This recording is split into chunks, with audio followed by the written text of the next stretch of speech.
কর্তৃপক্ষের অবহেলার কারণে যেই ছাত্ররা পরীক্ষা দিতে পারল না, তাদের জীবন থেকে একটি বছর ঝরে গেল। এর দায় কে নেবে? ঢাকা আজকে উত্তরা স্কুল অ্যান্ড কলেজের দুইটি ছাত্রের ব্যাপারে ঠিক এমন ঘটনাই ঘটেছে আজকে। তারা আজকে পরীক্ষা দিতে পারে নাই দুজনেই, যেহেতু আজকে এইচএসসি পরীক্ষা শুরু হয়েছে আপনারা জানেন। এই ছাত্র দুজন তারা তাদের যথারীতি ক্লাস, যথারীতি সব স্কুলের বেতন ফি সব কিছু কিন্তু পরিপূর্ণভাবে তারা দিয়েছে। তারা রেগুলার ক্লাসও করেছে, কিন্তু ফর্ম ফিল আপের ক্ষেত্রে তাদের কোনো একটা জটিলতার কারণে সেটা একটু সমস্যা হয়েছে, যেখানে কর্তৃপক্ষ সঠিকভাবে বোর্ডে তারা যোগাযোগ করেনি। তাদের ফর্ম ফিল আপের পরে যেখানে একটু ভুল হয়েছিল সবই ঠিক করা হয়েছে, কিন্তু সময় মতো তাদের এডমিট আসেনি। এই ব্যাপারে শিক্ষকরা তাদেরকে যতটুকু সহযোগিতা বা হেল্প করার কথা এগুলো তারা করেনি। গতকালকে রাতেও তারা 8টা পর্যন্ত অপেক্ষা করেছে সে বোর্ডে এই কাগজ ঠিক করার জন্য, এবং এই ঢাকা উত্তরা স্কুল অ্যান্ড কলেজের শিক্ষকরা মূলত তাদের এই অবহেলার কারণেই এই দুইটা ছাত্রের জীবন থেকে যে একটি বছর করে কেটে গেল, অর্থাৎ একটি বছর তারা যে পিছনে পড়ে গেল, এজন্য দায়ীকে? এমন একটি ভুক্তভোগী আমি নিজেও। আমার জীবনে প্রায় 5টি বছর আমার জীবন থেকে কেটে গেছে শুধুমাত্র এই কর্তৃপক্ষের দায়িত্ব থেকে, এই অবহেলা বা দায়িত্বে অবহেলার কারণে। আমার জীবনে একটা ঘটনা ঠিক এরকম বাস্তব ঘটনায় আমি 5টি বছর আমার জীবন থেকে চলে গেছে, যে দুঃখ আজও আমি ভুলতে পারি না। আমার শিক্ষা জীবনে আমি 1998 সালে আমি এসএসসি পরীক্ষায়, অথচ আমি সেই এসএসসি পরীক্ষায় আমি জেলা ফার্স্ট হই, অর্থাৎ যেই সেন্টার থেকে পরীক্ষা দিই ওই সেন্টারেই আমার সবচাইতে সর্বোচ্চ নাম্বার ছিল। অনেক মেধাবী ছিলাম। আমার জীবনে ক্লাসে 2 রোল হওয়াটা অস্বাভাবিক ছিল। প্রতিটা ক্লাসে আমি ভালো ছাত্র ছিলাম, কিন্তু আমি দাখিল পরীক্ষা যে বছর দিলাম 1998 সালে, আমাকে হাতের লেখা 2 রকম অভিযোগ করে ঢাকা মাদ্রাসা বোর্ড থেকে আমার এই পরীক্ষাকে উইথহেল্ড বা রেজাল্ট, এই যে আটকিয়ে রাখার একটা ঘটনা ঘটেছিল। কারণ অতি ভালো রেজাল্ট করার কারণেই হয়তো বা আমার জীবনে এই সমস্যাটা হয়েছিল। কিন্তু আমি আমার এক শিক্ষককে নিয়ে ঢাকা বোর্ডে গিয়ে যোগাযোগ করি।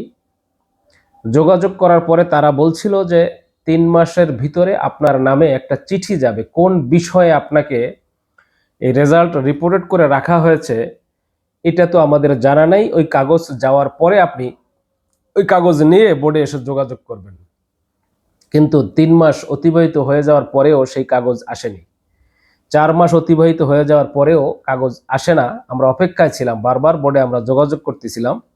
তারা একটাই কথা বলছিল, ওই কাগজ আসার পরে আপনি সেই কাগজ নিয়ে যোগাযোগ করবেন। কিন্তু বোর্ড কর্তৃপক্ষ আমাদের নামে কোনো কাগজ পাঠায় নাই। কি জন্য আমার রেজাল্টটা রিপোর্ট করা হলো এই ব্যাপারটাই আমি জানতে পারিনি আমার জীবনে।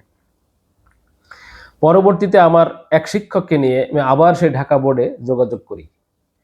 সেখানে কর্তৃপক্ষের সাথে যোগাযোগ করার পরে তারা বলল যে এটার একটা, এই যে রিপোর্টেড বা উইথহেল্ড যে রেজাল্ট যেগুলো আছে, এটার একটা মেয়াদ শেষ হয়ে গেছে।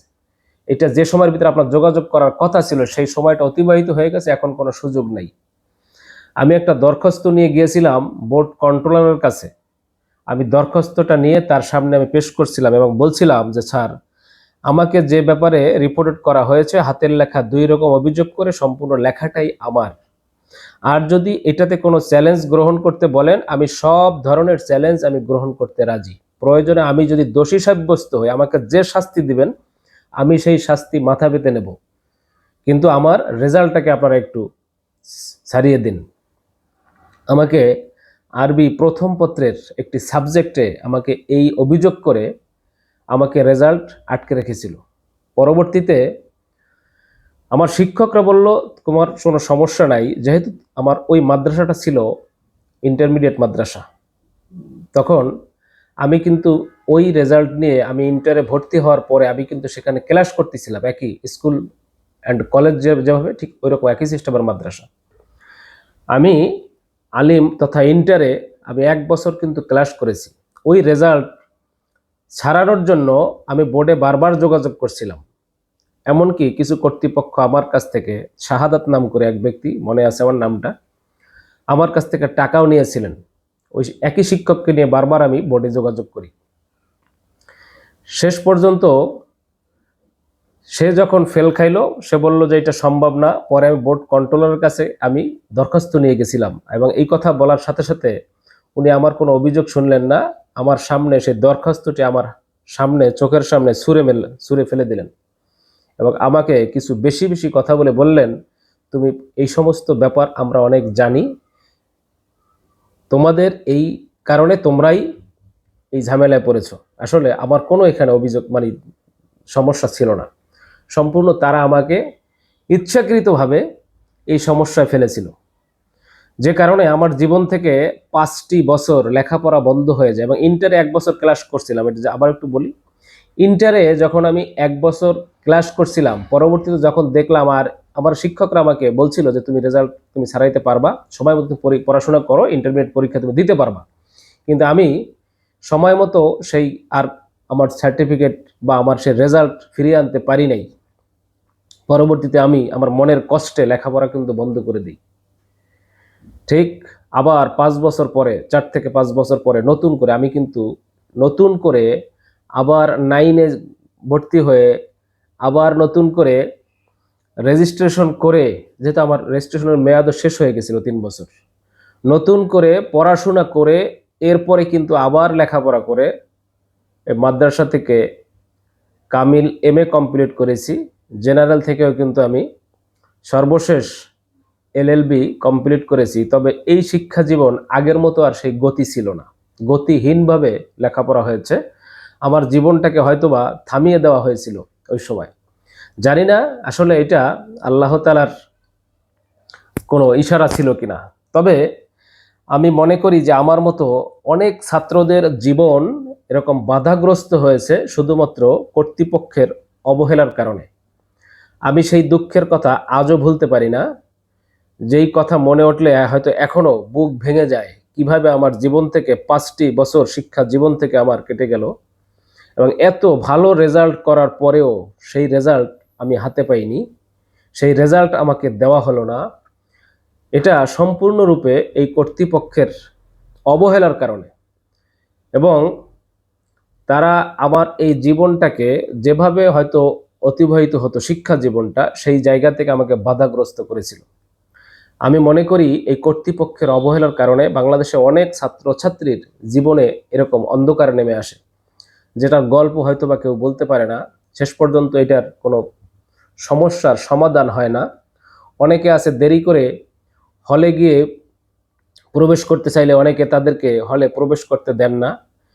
কিন্তু যারা এই কাজগুলো করে তারা কিন্তু আসলে শিক্ষা ব্যাপারে মনে হয় তাদের ব্যাপারে, এই সমস্ত ব্যাপারে তাদের মনে হয় কেন উদাসীন থাকেন কেন জানি না।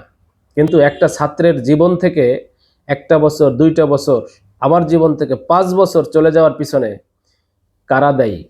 এজন্য কার কাছে আমি জবাবদিহিতা চাবো? এইটার ব্যাপারে আমি জীবনে যতটা কষ্ট পেয়েছি, এতটা কষ্ট আমার জীবনে আমি পাই নাই। তবে আমার মনে হয় এই ব্যাপারগুলো অবশ্যই আগামীতে সরকারও এই ব্যাপারগুলো অতি নজরে রাখবেন। সামান্য কোনো বিষয় হলেও অন্ততপক্ষে তাদের পরীক্ষা দেওয়ার সুযোগ দিতে হবে। পরবর্তীতে হয়তো এটার সমস্যা সমাধান করতে হবে।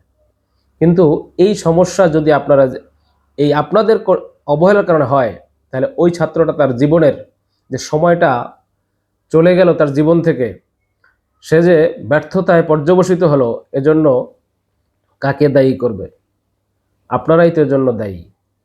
আমরা আশা করি ভবিষ্যতে এই ধরনের ঘটনাগুলো বাংলাদেশে যেন আর কখনো না হয়, এবং কর্তৃপক্ষ এই বিষয়গুলোকে খুব মানে ভালো করে যেন নজর রাখেন, কারো জীবন থেকে যেন এরকম সময়গুলো অতিবাহিত না হয়। তো যাই হোক, আমার এই দুঃখের কথা আপনাদের সাথে একটু শেয়ার করলাম। এই ধরনের ঘটনা কিন্তু বাংলাদেশে প্রতিনিয়ত এরকম ঘটছে।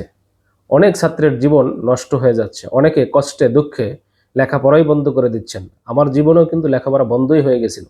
5 বছর পরে নতুন করে আবার মানে এই লেখাপড়া শুরু করে আবার শেষ করা, এটা অত্যন্ত কঠিন ছিল আমার জীবনে। তা যাই হোক, প্রিয় দর্শক শ্রোতা, আশা করি ভালো থাকবেন সকলে। খোদা হাফেজ।